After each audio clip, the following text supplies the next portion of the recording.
Esther, capítulo 9. No dia 13 do 12º mês, que é o mês de Adar, quando a palavra do rei e a sua ordem deveriam ser executadas, no dia em que os inimigos dos judeus esperavam apoderar-se deles, aconteceu o contrário, pois os judeus é que se apoderaram dos que os odiavam. Nas suas cidades, em todas as províncias do rei Assuero, os judeus se reuniram para atacar aqueles que queriam destruí-los, e ninguém podia resistir-lhes, porque o terror que inspiravam caiu sobre todos aqueles povos. Todos os oficiais das províncias, os satrapas, os governadores e os oficiais do rei auxiliavam os judeus, porque o temor de Mordecai tinha caído sobre eles, porque Mordecai era grande na casa do rei, e a fama dele se espalhava por todas as províncias. O seu poder ia aumentando cada vez mais. Assim, os judeus mataram todos os seus inimigos a golpes de espada,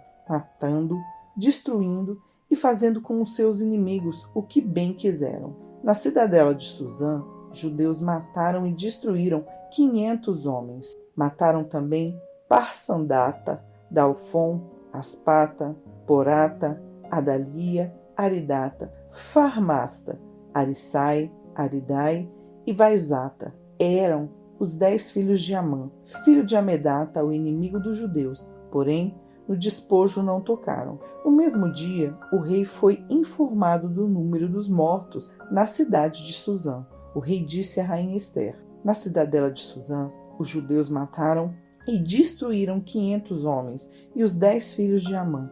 E nas demais províncias do rei, o que será que fizeram? E agora, qual é o seu pedido? Peça e lhe será dado. Você tem ainda algum outro desejo? Será concedido. Então Esther disse: se for do agrado do rei, permita aos judeus de Suzã que também amanhã façam segundo o decreto de hoje e pendurem em forca os cadáveres dos filhos de Amã. Então o rei ordenou que assim se fizesse. Um decreto foi publicado em Suzã, e os cadáveres dos 10 filhos de Amã foram pendurados na forca. Os judeus de Suzã se reuniram também no dia 14 do mês de Adar e mataram 300 homens em Suzã, porém no despojo não tocaram. Também os demais judeus que viviam nas províncias do rei reuniram e se organizaram para defender a vida e se livrar dos seus inimigos. Mataram 75.000 dos que os odiavam, porém, no despojo, não tocaram. Isto aconteceu no dia 13 do mês de Adar. No dia 14, descansaram e fizeram dele um dia de festa e de alegria. Mas os judeus de Suzã se reuniram nos dias 13 e 14 do mesmo mês. Descansaram no dia 15 e fizeram dele um dia de festa e de alegria.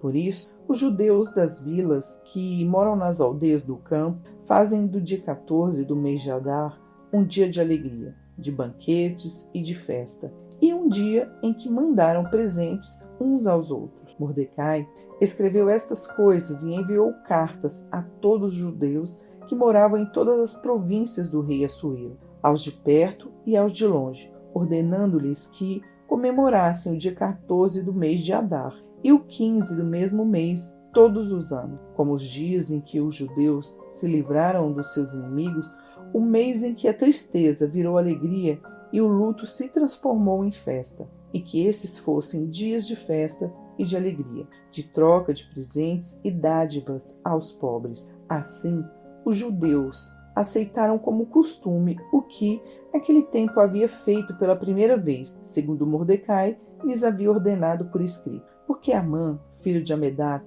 o Agagite, inimigo de todos os judeus, tinha planejado destruir os judeus e tinha lançado o pur, isto é, sortes, para os assolar e destruir. Mas Esther foi falar com o rei e ele ordenou por cartas que o plano perverso de Amã, que ele tinha elaborado contra os judeus, recaísse sobre a própria cabeça dele e que ele e os seus filhos fossem atacados. Por isso, esses dias são chamados de Purim, no nome Pur.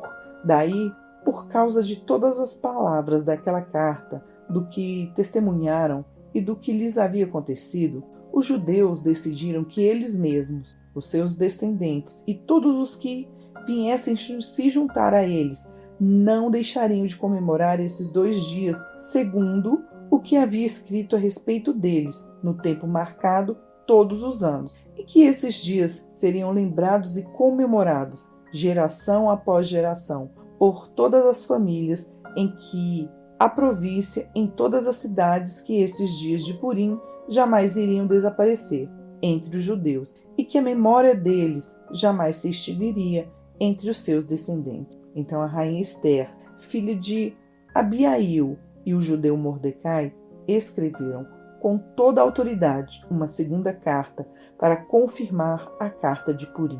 Mandaram cartas a todos os judeus, a 127 províncias do reino de Assuero, com as palavras amigáveis e sinceras, para confirmar esses dias de Purim nos seus tempos determinados, como o judeu Mordecai e a rainha Esther lhes havia ordenado, e como eles mesmos já o tinham estabelecido sobre si e sobre a sua descendência, a respeito do jejum e do seu lamento. O decreto de Esther estabeleceu estas particularidades de Purim e se escreveu no livro. Esther, capítulo 10. Depois disto, o rei Assuero impôs tributos sobre a terra e sobre as terras do mar. Quanto aos demais atos do seu poder e do seu valor, e ao relatório completo da grandeza de Mordecai, a quem o rei exaltou, não está tudo escrito no livro da história dos reis, na Média e da Pérsia?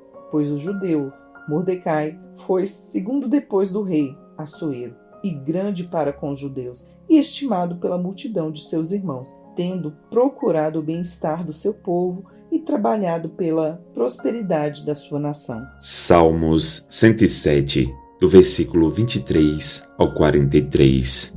Os que, tomando navios, descem aos mares, os que fazem comércio na imensidade das águas, esses veem as obras do Senhor e as suas maravilhas nas profundezas do abismo. Pois Deus falou e fez levantar o vento tempestuoso que elevou as ondas do mar. Subiram até os céus, desceram até os abismos. No meio desta angústia, desfalecia-lhes a alma. Andaram e cambalearam como bêbados, e de nada adiantou a sua habilidade. Então, na sua angústia, clamaram ao Senhor, e ele os livrou das suas tribulações. Fez cessar a tormenta, e as ondas se acalmaram. Então se alegraram com a calmaria, e assim os levou ao porto desejado. Que eles deem graças ao Senhor por sua bondade e por suas maravilhas para com os filhos dos homens. Que exaltem na assembleia do povo e o glorifiquem no conselho dos anciãos.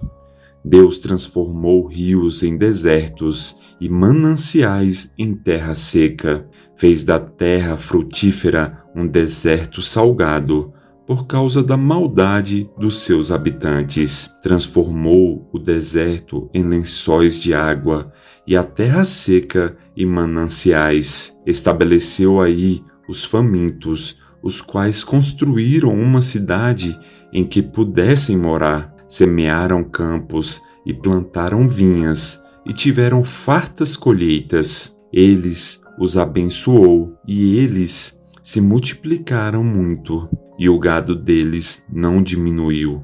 Mas outra vez foram reduzidos e humilhados pela opressão, pela adversidade e pelo sofrimento. Deus mostra desprezo pelos príncipes e os faz andar errantes onde não há caminho. Mas levanta da opressão o necessitado e faz aumentar a sua família como um rebanho. Os retos veem isso e se alegram, mas todos os ímpios têm de fechar a boca. Quem é sábio, atente para essas coisas e considere as misericórdias do Senhor. Apocalipse, capítulo 16. Ouvi uma voz forte, vinda do santuário, dizendo aos 7 anjos: vão e derramem sobre a terra as 7 taças da ira de Deus. O primeiro anjo foi e derramou a sua taça sobre a terra. E apareceram úlceras malignas e dolorosas nas pessoas que tinham a marca da besta e que adoravam a sua imagem. O segundo anjo derramou a sua taça no mar, e o mar se transformou em sangue, como de um morto, e morreu todo ser vivo que havia no mar. O terceiro flagelo. O terceiro anjo derramou a sua taça nos rios e nas fontes de água, e eles se transformaram em sangue. Então ouvi o anjo das águas dizendo: Tu és justo, tu que és e que eras o santo, pois julgaste estas coisas. Porque derramaram sangue de santos e de profetas, também lhes deste sangue para beber. É o que merecem. Ouvi uma voz do altar que dizia: Certamente, ó Senhor Deus Todo-Poderoso, verdadeiros e justos são os teus juízos. O quarto flagelo. O quarto anjo derramou a sua taça sobre o sol, e lhe foi dado queimar a humanidade com fogo.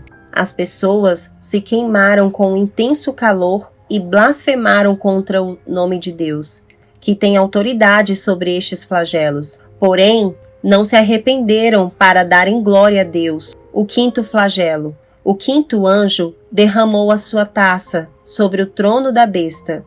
O reino da besta ficou em trevas, e as pessoas mordiam a língua por causa da dor que sentiam, e blasfemavam contra o Deus do céu por causa das angústias e das úlceras que sofriam.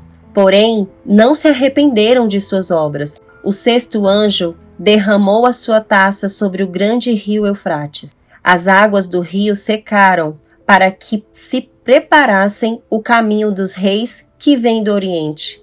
Então vi sair da boca do dragão, da boca da besta e da boca do falso profeta 3 espíritos imundos, semelhantes a rãs.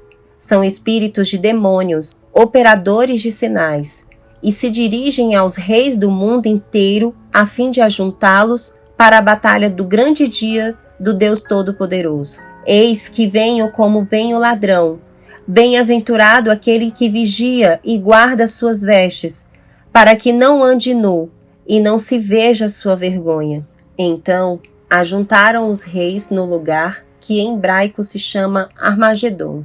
Então o sétimo anjo derramou a sua taça pelo ar, e uma voz forte saiu do santuário, do outro lado do trono, dizendo: Está feito. E sobrevieram relâmpagos, vozes e trovões, e ocorreu um grande terremoto, como nunca houve igual, desde que há gente sobre a terra. Tal foi o terremoto forte e grande, e a grande cidade se dividiu em 3 partes, e caíram as cidades das nações. E Deus se lembrou da grande Babilônia, para dar-lhe o cálice do vinho do furor da sua ira. Todas as ilhas fugiram, e os montes não foram achados. Também desabou do céu sobre as pessoas uma grande chuva de granizo, com pedras que pesavam mais de 30 quilos. E, por causa do flagelo da chuva de pedras, as pessoas blasfemaram contra Deus, porque esse flagelo do granizo era terrível. Curta, comente e compartilhe.